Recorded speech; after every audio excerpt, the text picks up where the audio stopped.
বলতে লড়াই লেগে গেল, হিন্দু মুসলমানের দাঙ্গা, মারামারি, কাটাকাটি, খুনোখুনি আরম্ভ হয়ে গেল।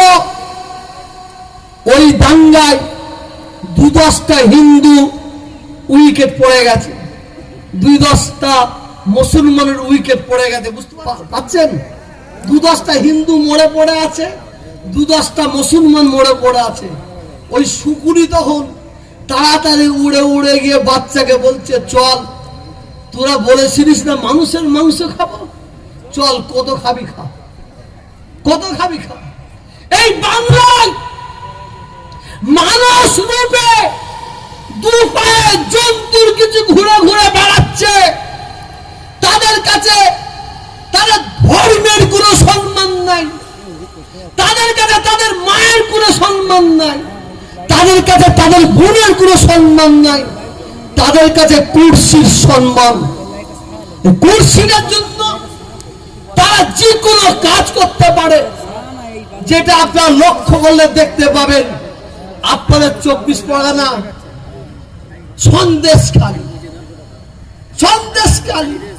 কিছু মেয়েদের ঘুমটা দিয়ে, কোথায় গেল রে বাবু ঘোড়ার ডিমটা দাও, হ্যাঁ, কিছু মেয়েদের ঘুমটা দিয়ে বলছে আমাকে ধর্ষণ করেছে, আমাকে ধর্ষণ করেছে। তুমি সারা বাজার মুখ খুলে বেড়াচ্ছ, হ্যাঁ, সারা বাজার মুখ খুলে বেড়াচ্ছ।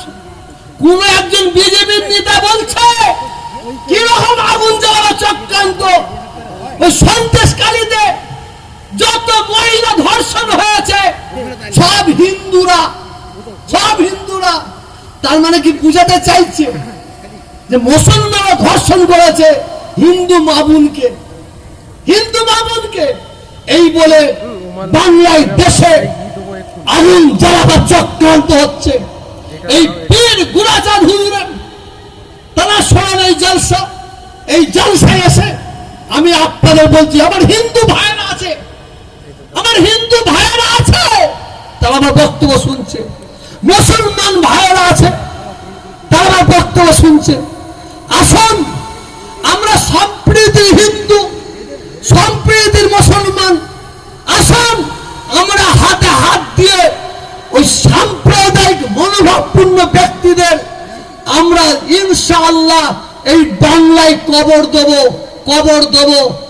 দেব, এই অঙ্গীকার রাখতে হবে, খুব দুঃখের সঙ্গে বলছি, ঘর কা চিরাগ ঘর মে লাগ গই। এ মৌলী সাহেব উঠে বলছে, ওয়াজ করতে উঠে বলছে, ভাইয়েরা লম্বা টুপি জায়েজ বলে চলে গেল। আর একজন এসে বলছে, ভাইয়েরা গোল টুপি জায়েজ চলে গেল। আর একজন এসে বলছে, ভাইয়েরা 5 কলি পরা টুপি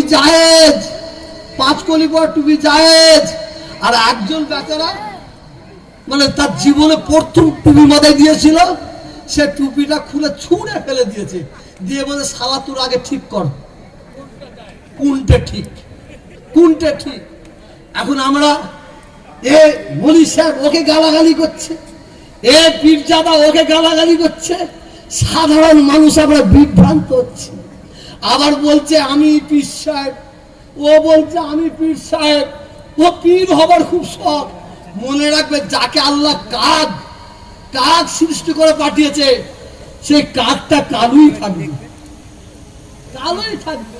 যাকে আল্লাহ বক বানিয়ে পাঠিয়েছে, সে বক সাদাই থাকবে।